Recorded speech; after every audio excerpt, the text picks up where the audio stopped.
السلام علیکم۔ کہانی گھر میں خوش آمدید۔ ایک پری کی کہانی جو ایک آدمزاد پر عاشق ہو گئی تھی۔ آج میں جو کہانی آپ تک پہنچا رہی ہوں وہ حسین وادی ہنزہ سے مجھ تک پہنچی ہے۔ ہنزہ کی حسین وادیوں میں پریوں کا بسیرا تھا۔ یہ بات سچ ہے، اب تو کم سننے میں آتا ہے، مگر کسی زمانے میں یہ وادی پریوں کی وادی کہلاتی تھی۔ چلو کہانی شروع کرتے ہیں۔ احمد اور اس کے دوستوں نے جون کی چھٹیوں میں ہنزہ جانے کا پروگرام بنایا۔ وہ پڑھائی بھی مکمل کر چکے تھے۔ سب سے زیادہ شوق احمد کو ہنزہ دیکھنے کا تھا۔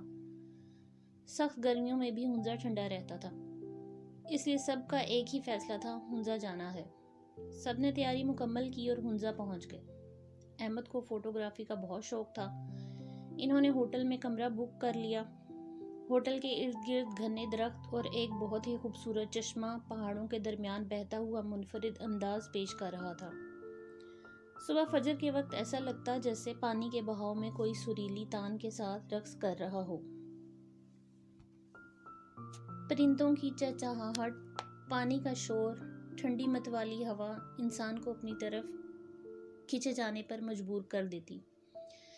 احمد کو آئے ہوئے تیسرا دن تھا۔ اس نے سوچا ارد گرد کے مناظر کو اپنے کیمرے میں قید کر لوں۔ وہ فجر کی نماز سے فارغ ہو کر چشمے کی طرف آ گیا۔ چشمے پر کافی دھند چھائی ہوئی تھی۔ صبح کا سورج طلوع ہونے کو تھا۔ وہ قریب ہی ایک مخصوص جگہ پر بیٹھ گیا۔ بیٹھتے ہوئے 10 منٹ ہی گزرے ہوں گے کہ ایک سرگوشی سنائی دی۔ سنو حسین نوجوان، تم بہت پیارے ہو، ادھر گھومنے کے لیے آئے ہو؟ آؤ میں تمہیں پوری وادی کی سیر کراتی ہوں۔ ادھر چشمے کے گرد دیکھو، میں تمہاری منتظر ہوں۔ احمد نے پیچھے مڑ کر دیکھا۔ اسے یقین نہیں آ رہا تھا۔ ایک بہت ہی حسین لڑکی گلابی کپڑوں میں ملبوس حسن و جمال کا پیکر بنی کھڑی تھی۔ تم کون اور کہاں سے آئی ہو؟ ارے اتنے سوال مت پوچھو، میں جو کہہ رہی ہوں وہ کرو، آنکھیں بند کر لو۔ احمد نے بے ساختہ آنکھیں بند کر لی۔ تھوڑی دیر میں احمد کو ایسا لگا وہ ہوا میں اڑ رہا ہو۔ احمد آنکھیں کھول لو۔ واہ، احمد کے منہ سے بے ساختہ جملہ ادا ہوا۔ یہ تو بہت ہی حسین جگہ ہے۔ یہ کون سی جگہ ہے؟ ہر طرف پہاڑوں سے بہتے ہوئے چشمے، انار، سیب، خوبانی اور اخروٹ کے جھومتے ہوئے درخت اپنی بہار پیش کر رہے تھے۔ انار، سیب اور دیگر پھل درختوں پر لگے بہت ہی اچھے لگ رہے تھے۔ دوسری طرف گلاب کے پودے، رنگ برنگی پھول اور چائے کے باغات اپنا دلکش مناظر پیش کر رہے تھے۔ وہ ہوا میں اڑ رہا تھا، اسے ڈر بھی نہیں لگ رہا تھا۔ صبح نمودار ہونے لگی۔ بس احمد، اب میں تمہیں اسی جگہ چھوڑ دیتی ہوں، کل پھر اسی جگہ ملاقات ہوگی۔ کیوں، ابھی تو بہت ٹائم ہے۔ نہیں، دن میں مجھے خطرہ ہے۔ وہ کیوں؟ پھر بتاؤں گی، ابھی ٹائم نہیں ہے، آنکھیں بند کر لو۔ تھوڑی دیر میں احمد وہاں موجود تھا جہاں وہ پہلے تھا۔ اس کی سمجھ میں نہیں آ رہا تھا کہ وہ خواب دیکھ رہا تھا یا حقیقت میں ایسا تھا۔ اسے بھوک محسوس ہوئی۔ وہ قریبی ہوٹل میں گیا۔ اس نے چائے اور پراٹھے کا آرڈر دیا۔ چائے پی کر اسے تھوڑی تھکاوٹ دور ہوتی محسوس ہوئی، مگر اسے لگ رہا تھا اسے کوئی دیکھ رہا ہے۔ اس کے ارد گرد کوئی موجود ہے۔ مہکی مہکی بیلے کی کلیوں کی خوشبو اسے آس پاس محسوس ہو رہی تھی۔ اس کو وہم محسوس ہوا۔ اسے سرگوشی سنائی دی۔ مجھے تمہاری کمی محسوس ہو رہی ہے، میں تمہارے آس پاس ہوں میری جان۔ اتنے لوگ آتے ہیں مگر میں نے کبھی ان کی طرف نہیں دیکھا۔ پتہ نہیں تم میں کیا بات ہے، تم میرا دل لوٹ کر لے گئے ہو۔ تمہیں سپنوں میں تمہیں دیکھا کرتی ہوں۔ تم جیسا حسین لڑکا جو مردانہ وجاہت میں بھرپور کشش رکھتا ہو وہ تم ہو۔ شاید تم سے میرا پرانا رشتہ ہے۔ احمد گھبرا کر کرسی سے کھڑا ہو گیا۔ اس نے کاؤنٹر پر پیسے دیے اور اپنے ہوٹل کی طرف چل دیا۔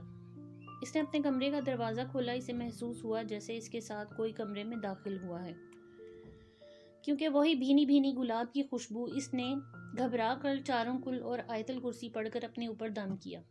اسے نیند آ رہی تھی۔ تھکان کی وجہ سے وہ سو گیا۔ 2 بج چکے تھے۔ اس کے دوست آ گئے، انہوں نے جگایا۔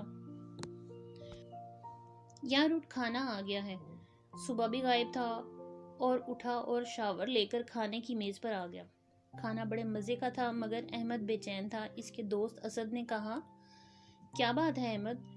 ارے کچھ نہیں یار، تھک گیا ہوں۔ پہاڑ کی چڑھائی پر چل چل کر اسے رات والی لڑکی یاد آ رہی تھی۔ وہ کون تھی؟ کہیں چڑیل یا بدرو یا کوئی آسیبی چیز تو نہیں تھی؟ مگر وہ اتنی خوبصورت اور مکمل لڑکی کوئی بدرو کیسے ہو سکتی ہے؟ اس کا حسن و جمال بے مثال تھا، اتنی حسین لڑکی اس نے کبھی نہیں دیکھی تھی۔ اسے نانا ابو کی بات یاد آ گئی کہ بدرو ہر روپ اختیار کر لیتی ہے۔ اس نے سوچا آج وہ چشمے کی طرف نہیں جائے گا، وہ سارا دن دوستوں کے ساتھ کرکٹ کھیلتا رہے گا۔ وہ پھر چشمے پر نہانے چلے گئے۔ شام ڈھلنے لگی، رات کے سائے نمودار ہونے لگے۔ وہ لوگ مغرب اور عشاء کی نماز پڑھ کر ایک مشہور ڈھابے پر گئے، جہاں انہوں نے نمکین گوشت کے ساتھ کلچے والی روٹی کھائی اور کشمیری چائے پی۔ ادھر ادھر کی باتوں میں کافی ٹائم گزر گیا۔ سب ہوٹل آ گئے، اپنے اپنے کمرے میں آرام کے لیے چلے گئے۔ احمد بھی اپنے کمرے میں آ گیا، کچھ ٹائم ٹی وی پر پروگرام دیکھے اور پھر سو گیا۔ فجر سے پہلے اسے کوئی اپنے چہرے کے قریب جھکا ہوا محسوس ہوا۔ وہی لڑکی اس کے چہرے پر مسکراتے ہوئے دیکھ رہی تھی۔ ارے تم، یہ کہتے ہوئے احمد اچھل کر بیٹھ گیا۔ ہاں، تم مجھ سے ڈر گئے، تم مجھے بدرو چڑیل سمجھتے ہو؟ نہیں، میں تمہاری طرح انسان ہوں اور مسلمان، کوئی گندی روح نہیں۔ اس نے کھڑکی کی طرف دیکھا، وہ کھڑی تھی۔ چلو نماز پڑھ لو، میں بھی پڑھتی ہوں، پھر چشمے کی طرف آ جاؤ، میں وہیں تمہارا انتظار کرتی ہوں۔ احمد اٹھا، وضو کیا، نماز پڑھی۔ وہ نہیں جانا چاہتا تھا مگر اسے کوئی سرگوشی میں بلا رہا تھا۔ اسے لگا کوئی پکار رہا ہے۔ وہ چشمے کی طرف بڑھنے لگا اور اسی جگہ جا کر بیٹھ گیا۔ ابھی بیٹھے چند منٹ ہوئے تھے، اسے محسوس ہوا کوئی ہوا کے دوش پر اڑتا ہوا آیا ہے۔ اس نے آنکھیں پھاڑ کر جھرنے کی طرف دیکھا۔ وہ اپنے حسن و جمال کے ساتھ موجود تھی۔ احمد، السلام علیکم۔ وعلیکم السلام۔ آپ کو میرا نام بھی پتا ہے؟ ہاں، مجھے سب کچھ پتا ہے۔ آؤ جلدی میرا ہاتھ تھام لو، کہیں اور چلتے ہیں۔ احمد اس کے سحر میں کھو چکا تھا۔ احمد، تم مجھ سے کیوں ڈرتے ہو؟ آپ اتنی پیاری ہیں، مگر آپ کون ہیں مجھے بتانا پسند کریں گی؟ ہاں ضرور، آج ضرور بتاؤں گی، مگر تمہیں ایک وعدہ کرنا ہے۔ تم یہ بات اپنے دوستوں سے شیئر نہیں کرو گے؟ وعدہ کرتا ہوں۔ احمد، تم اپنی آنکھیں بند کرو۔ آنکھیں کھولو۔ جیسے ہی اس نے آنکھیں کھولیں، وہ حیران رہ گیا۔ وہ ایک طلسماتی دنیا میں موجود تھا۔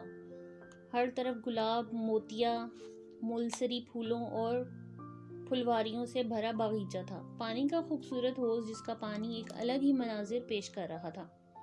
ایک چھوٹا سا تالاب تھا جس میں خوبصورت رنگ برنگے پرندے نہا رہے تھے۔ ایسا لگ رہا تھا جیسے وہ کوئی گیت گا رہے ہوں۔ حسین لڑکی اسے اپنے ساتھ کمرے میں لے گئی۔ اسے لگا وہ جادوئی دنیا میں آ گیا ہے۔ احمد خوفزدہ ہو گیا۔ یہ تم کہاں لے آئی ہو؟ ارے تم ڈرو نہیں، یہ میرا کمرہ ہے۔ تم کیوں پریشان ہو رہے ہو؟ تمہیں کوئی نقصان نہیں پہنچاؤں گی۔ تم جان مانگ کر دیکھو، جان بھی حاضر ہے۔ اس نے اپنے ہاتھ سے تالی بجائی۔ قریبی میز پر انواع اقسام کے اعلیٰ کھانے سج گئے۔ آؤ احمد، ناشتہ کرتے ہیں، مجھے بھی بھوک لگ رہی ہے، پھر بیٹھ کر اپنے بارے میں سب کچھ بتاؤں گی۔ ویسے میرا نام گل ہے۔ احمد نے سب تھوڑا تھوڑا کھایا، پھر اسے چائے کی کمی محسوس ہوئی۔ یار گل، چائے نہیں ہے؟ ارے تم حکم کرو، ویسے ہم لوگ چائے نہیں پیتے۔ تھوڑی دیر میں گرم گرم چائے بھی حاضر ہو گئی۔ اتنے مزے کی چائے تھی کہ اس نے کسی ہوٹل یا گھر پر نہیں پی تھی۔ چائے پیتے ہی اس پر نیند کا غلبہ طاری ہو گیا، مگر وہ اس کے بارے میں پوچھنا چاہتا تھا۔ گل، تم مجھے بتاؤ، تم کون ہو؟ ہاں، میں بھی بتانا چاہتی ہوں۔ میں کوئی گندی روح یا چڑیل نہیں، بلکہ میں ایک پری ہوں، اور دوسری پری زاد اسی چشمے کے پیچھے رہتے ہیں۔ ہم سب بہت خوش و خرم زندگی گزار رہے تھے۔ میرے بابا یہاں کے راجا تھے، وہ بہت ہی نیک تھے۔ وہ یہاں کے غریب لوگوں کی بھیس میں دوسرے لوگوں کی مدد کیا کرتے تھے۔ پتہ نہیں کتنے گھروں کا چولہا ان کی وجہ سے جلتا تھا۔ اچانک پتہ نہیں کہاں سے یہاں ایک طلسماتی عامل آ گیا، جو بو سونگھ کر بتا دیتا یہاں جن یا پری یا کوئی بدرو ہے۔ اس کمبخت نے ہمارے جزیرے پر اپنا ٹھکانہ بنا لیا۔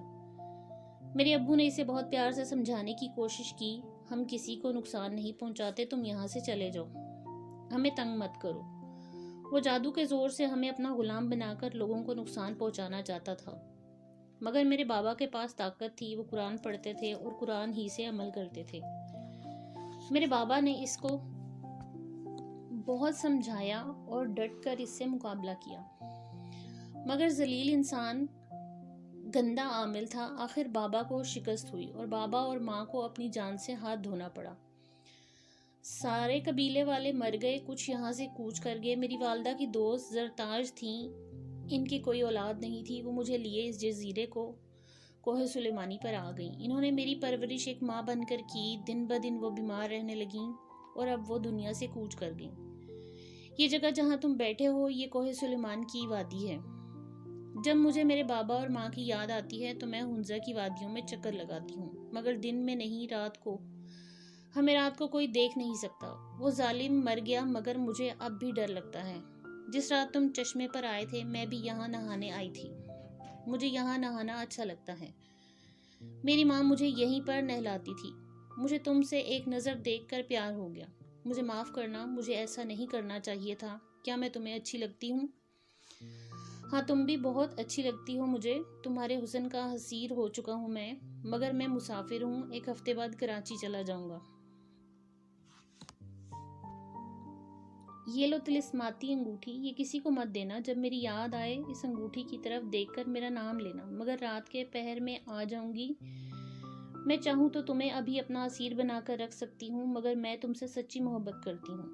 مجھے معلوم ہے تمہارے والدین تم سے بہت پیار کرتے ہیں، تم اپنی 2 بہنوں کے بہت ہی لاڈلے ہو۔ ارے تمہیں سب معلوم ہے؟ ہاں، تمہاری زندگی اپنوں سے جڑی ہوئی ہے۔ احمد حیرانگی سے اس کی باتیں سن رہا تھا۔ جب اس کی آنکھ کھلی تو گل اس کے برابر میں سو رہی تھی۔ گل، میں نے ہوٹل جانا ہے، میرے دوست پریشان ہوئے جا رہے ہوں گے۔ ہاں چلو، میں تمہیں چھوڑ دیتی ہوں۔ آنکھیں بند کرو۔ تھوڑی دیر میں احمد اسی چشمے پر تھا۔ وہ جلدی جلدی ہوٹل کی طرف بڑھا، ہوٹل کے کاؤنٹر سے چابی لی اور روم میں آ گیا۔ اس کا سر بھاری ہو رہا تھا۔ اس نے شاور لیا، چائے منگوائی اور پھر سو گیا۔ شام کو اس کی آنکھ کھلی، وہ ابھی تک گل کے سحر میں کھویا ہوا تھا۔ عجیب سا سرور اس پر چھایا ہوا تھا، وہ عجیب سی بےقلی محسوس کر رہا تھا۔ وہ اٹھا، نہا دھو کر چائے پینے چلا گیا۔ ہوٹل کے کاؤنٹر پر وہ کمرے کی چابی دینے گیا۔ انہوں نے بتایا آپ کے ابو کا فون آیا تھا، آپ کا موبائل بند ہے کیا؟ ارے ہاں یار، میں چارج کرنا بھول گیا۔ شکریہ، ابھی جا کر چارج کرتا ہوں۔ وہ کمرے میں واپس آیا اور فون چارج پر لگا دیا۔ نماز سے فارغ ہو کر اس نے ابو کو کال کی۔ ابو نے بتایا تمہاری بڑی بہن کی منگنی ہے، تم جلدی سے واپس آ جاؤ۔ سب کچھ اچانک ہی طے ہوا ہے، لڑکا کینیڈا سے آیا ہے، وہ اسی ہفتے چلا جائے گا۔ ٹھیک ہے ابو جان، میں آ جاؤں گا 1-2 دن میں۔ اس کے دل میں ایک ہوک سی اٹھی، وہ رات ہونے کا انتظار کر رہا تھا تاکہ گل کو بتا سکے جدائی کا وقت آ گیا ہے۔ وہ بھی گل سے محبت کرنے لگا تھا۔ وہ وقت بھی آ گیا۔ احمد نے اسے بتایا کہ وہ 2 دن میں چلا جائے گا۔ تو پھر کیا ہوا؟ میرا دل تو تمہارے پاس ہے، جب تم مجھے یاد کرو گے اپنے پاس پاؤ گے۔ یہ انگوٹھی یاد رکھنا بس۔ وہ تمہاری بہن ہے، تمہیں جانا چاہیے۔ خدا اس کے نصیب اچھے کرے، میں تمہیں وہاں پر کسی نہ کسی روپ میں ملوں گی۔ سچ؟ ہاں سچ، بس تم مجھے بھول مت جانا۔ نہیں، ایسا ممکن نہیں ہے۔ اچھا، آج تم شام میرے ساتھ گزارو۔ آج نہیں، کل، کیونکہ آج مجھے دوستوں کے ساتھ جانا ہے، وہ چاہتے ہیں وہ میرے ساتھ مل کر اچھی اچھی تصاویر بنائیں۔ ٹھیک ہے۔ وہ رات کو اپنے دوستوں کے ساتھ کیمرہ اٹھا کر وادی میں اتر گیا، جہاں ایک چھوٹا سا گاؤں تھا۔ ہر طرف دھواں اٹھ رہا تھا، چائے کی خوشبو اور پراٹھوں کی خوشبو مہک رہی تھی۔ تصویریں وغیرہ بناتے ہوئے فجر ہونے لگی۔ گاؤں کی مسجد میں ان لوگوں نے نماز پڑھی۔ مسجد کے پیش امام کافی خوش اخلاق تھے۔ بیٹا پردیسی ہو؟ جی انکل، گھومنے پھرنے آئے ہیں۔ چلو آج تم میرے گھر چائے نوش فرماؤ۔ ارے نہیں بیٹا، مہمان تو رحمت ہوتے ہیں۔ بیٹا میں غریب ہوں، 1 کپ چائے تو پلا سکتا ہوں۔ احمد کو بابا پر بڑا پیار آیا، وہ ان کے گلے لگ گیا۔ بابا، امیر غریب سب میرے اللہ کی طرف سے ہیں، آپ دل کے امیر ہیں، میں ضرور آپ کے ساتھ چائے پیوں گا۔ اسی وجہ سے سب دوست اس کے گھر چلے گئے۔ کچا سا ایک چھوٹا سا مکان تھا جہاں ایک بڑا سا برآمدہ تھا۔ امام صاحب اندر چلے گئے۔ بیٹا ابھی چائے آتی ہے، میری بیٹی بنا کر لا رہی ہے۔ کچھ دیر بعد ایک لڑکی نے آواز دی، بابو چائے لے جاؤ۔ ارے بیٹیا لے آؤ، یہ سب مہمان ہیں، تمہارے بھائی ہیں۔ اتنے میں ایک لڑکی بڑا سا تھال لے کر نمودار ہوئی۔ احمد اچھل گیا، ارے یہ تو گل کی طرح ہے۔ چائے بڑے مزے کی تھی، چائے کے ساتھ خورما تھے جو بکر خانی کی طرح ہوتے ہیں۔ یہ میری بیٹی خود بناتی ہے، مزے کے ہیں، سب نے بے ساختہ کہا۔ شکریہ، یہ کہہ کر وہ مسکراتی ہوئی اندر چلی گئی۔ چائے پی کر وہ ہوٹل آ گئے. سب اپنے اپنے کمروں میں جا کر سو گئے مگر احمد کی نیند اڑ گئی تھی. وہ سونے کی کوشش کر رہا تھا. اگلے روز اسے گل سے ملنے جانا تھا. جب وہ اسے ملنے گیا تو اس نے بتایا, تم اس بوڑھے کے گھر کیا کر رہی تھی؟ گل بہت زور سے ہنسی. میں تمہیں دیکھنا چاہتی تھی, اسی لیے اس کی بیٹی کے روپ میں تمہارے سامنے آئی تھی. اس کی بیٹی سے میری دوستی ہے. وہ پہاڑوں پر چائے کے باغات میں کام کرتی ہے. میں کسی بھی عورت کا روپ اختیار کر سکتی ہوں. مجھے انسانوں سے بات کرنا بہت اچھا لگتا ہے. میں اس وقت اس کی بیٹی کی روح میں سما گئی تھی اور تمہارے سامنے موجود تھی. ارے تم تو بڑی شرارتی ہو. دونوں کافی رات تک باتیں کرتے رہے اور پھر اس نے گل سے اجازت مانگی. اسے گھر واپس جانا تھا. گل کی آنکھیں اشکبار تھیں, غمگین. احمد بھی تھا. تم وعدہ کرو, میں جب بھی تمہیں بلاؤں گا تم آ جاؤ گی. میں پھر سے آنے کی کوشش کروں گا. میں بھی اب تمہارے بغیر نہیں رہ سکتا. اچھا, اللہ حافظ. گل نے بھی مسکراتے ہوئے اسے اپنے سے جدا کیا. جاؤ, پیار قربانی مانگتا ہے. تم مجھے اپنے قریب پاؤ گے. احمد گھر آ گیا مگر وہ اپنے دل کا چین ہنزا میں چھوڑ آیا تھا. گل کی یاد اسے بے چین کر رہی تھی. اسے معلوم تھا وہ عام انسانوں سے ہٹ کر ہے. وہ ایک پری ہے جسے حاصل کرنا آسان نہیں, مگر پھر اسے جنون کی حد تک اس سے محبت ہو گئی تھی. بہن کی منگنی کی تیاری چل رہی تھی. وہ بہت ہی مصروف ہو گیا. بابا نے تمام بزنس کی ذمہ داری سے سونپ دی کیونکہ وہ بیمار رہنے لگے تھے. کچھ مصروفیات کم ہوئی تو اس نے اپنے بیگ سے انگوٹھی نکالی اور گل کو آواز دی. گل, تم کہاں ہو؟ میرے پاس آؤ, مجھے بہت یاد آ رہی ہے. کچھ دیر گزری تھی. اسے اپنے کمرے میں وہی مہکی مہکی خوشبو محسوس ہوئی. کھڑکی میں سے مہکی ہوئی ہوا کے ساتھ گل نمودار ہوئی.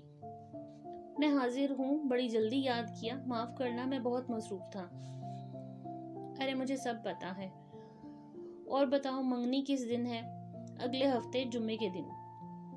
اچھا. دونوں کافی دیر تک بات چیت کرتے رہے. صبح ہونے والی تھی. فجر کی اذان ہونے والی تھی. گل, میں نے تمہیں چائے کا بھی نہیں پوچھا. تم بیٹھو, میں کافی بنا کر لاتا ہوں. ارے جانے کی ضرورت نہیں, ابھی گرم گرم کافی آ جائے گی. گل نے انگلی سے اشارہ کیا. گرم گرم کافی کی ٹرے میز پر موجود تھی. دونوں نے کافی پی. پھر گل نے کہا, میں چلتی ہوں. صبح سے پہلے مجھے جزیرے پر پہنچنا ہے. ہاں تم جاؤ. میں جمعے کو تمہاری بہن کی منگنی انجوائے کروں گی. کیسے؟ یہ تم خود دیکھ لینا.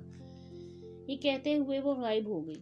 احمد نے سونے کے لیے آنکھیں بند کر لی. صبح دیر تک سوتا رہا. 1 بجے وہ اٹھا. اس نے جلدی سے کافی کا مگ چھپانے کا ارادہ کیا ورنہ اس کی مما اسے سوال جواب کرنا شروع کر دیتی. مگر وہاں تو کچھ بھی نہیں تھا.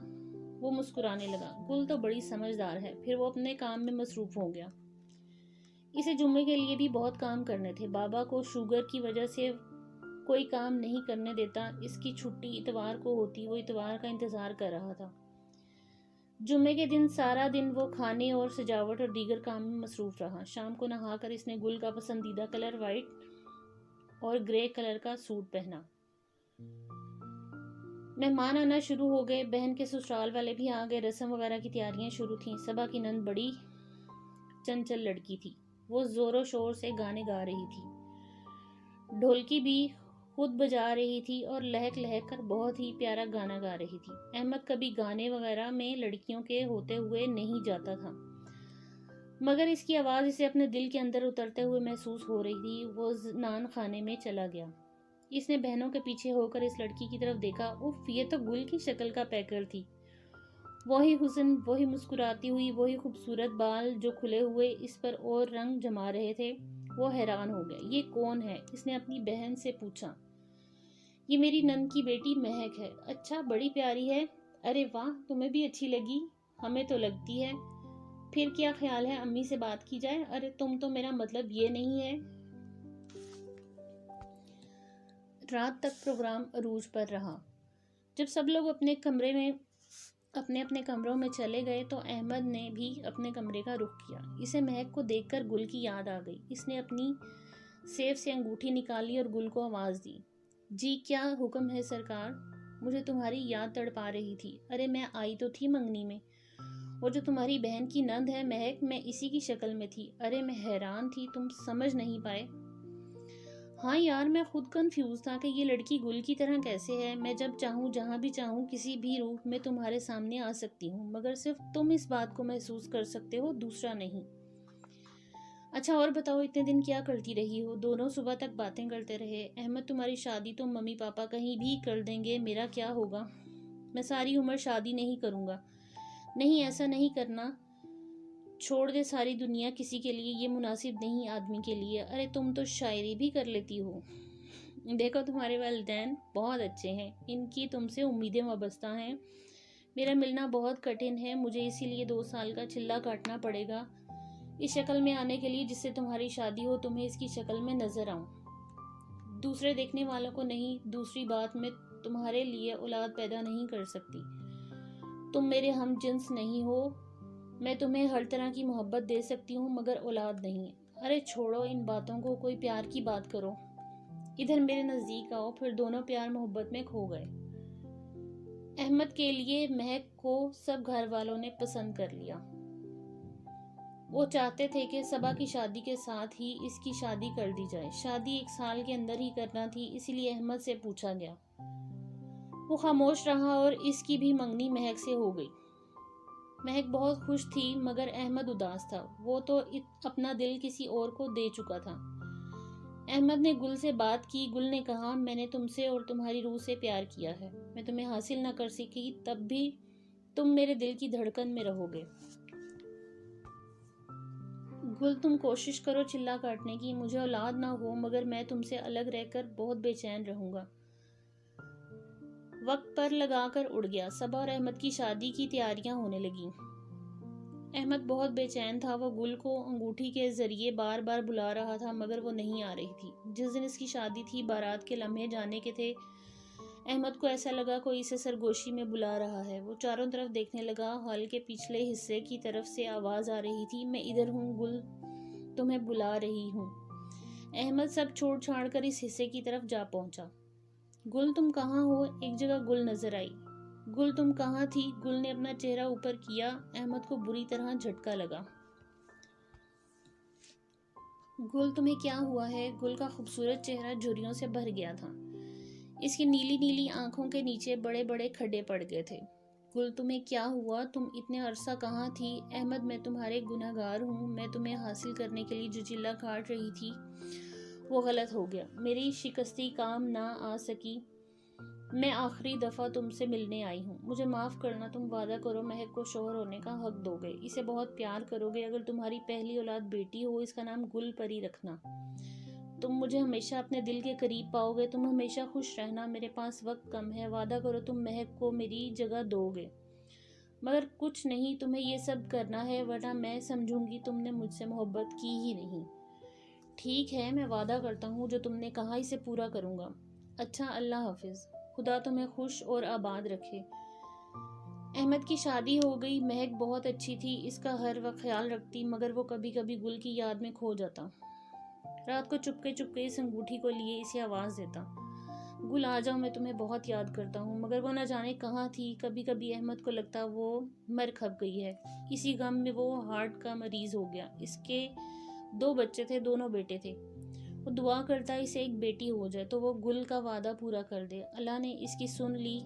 10 سال بعد بیٹی عطا کی اس کے رب نے. اس نے اس کا نام گل پری رکھا. وہ بہت کیوٹ تھی مگر وہ جب بھی اسے گل کے نام سے پکارتا اس کے دل میں ایک کسک سی اٹھتی. اسی لیے اس نے سب سے کہا گل کی جگہ اسے پری کے نام سے پکارا جائے. صبا اس بات پر چڑ جاتی. مجھے تو یہ نام ہی پسند نہیں. اوپر سے آپ پری کہنے کا بولتے ہیں. آخر وجہ کیا ہے؟ میں نے تو اس کا نام سیرت فاطمہ رکھا ہے. ٹھیک ہے، تمہیں یہ نام پسند ہے، تم بدل دو. میں اسے پری ہی کہہ کر بلاؤں گا. یہ بابا کی پری ہے. کینیڈا سے اس کا پرانا دوست ظفر آیا تو اس نے احمد سے کہا، یار پھر سے کہیں گھومنے چلتے ہیں. 1 ہفتہ خوب انجوائے کریں گے. چلو پھر سے کاغان اور ہنزا چلتے ہیں. ہنزا کا نام سنتے ہی احمد کی آنکھوں میں آنسو آ گئے اور وہ گل کی یاد میں کھو گیا.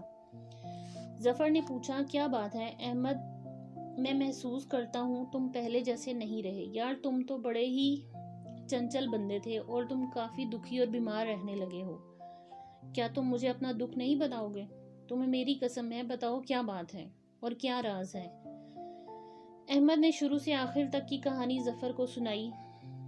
ظفر سناٹے میں آ گیا۔ یار ایسا پہلی دفعہ سنا ہے ایک انسان سے پری اتنی گہری محبت کر سکتی ہے۔ وہ چاہتی تو تمہیں کوئی بھی نقصان پہنچا سکتی تھی، اس کے علاوہ وہ تمہیں اپنا غلام بنا کر ہمیشہ کے لیے اپنی طلسماتی دنیا میں لے کر جا سکتی تھی۔ یار اس کی قربانی اور محبت کو میرا سلام ہے۔ احمد پھوٹ پھوٹ کر رو دیا۔ ظفر نے اسے رونے دیا تاکہ اس کے دل کا بوجھ ہلکا ہو جائے۔ ظفر نے احمد سے کہا، یہ داستان میں ضرور کسی سے شیئر کروں گا۔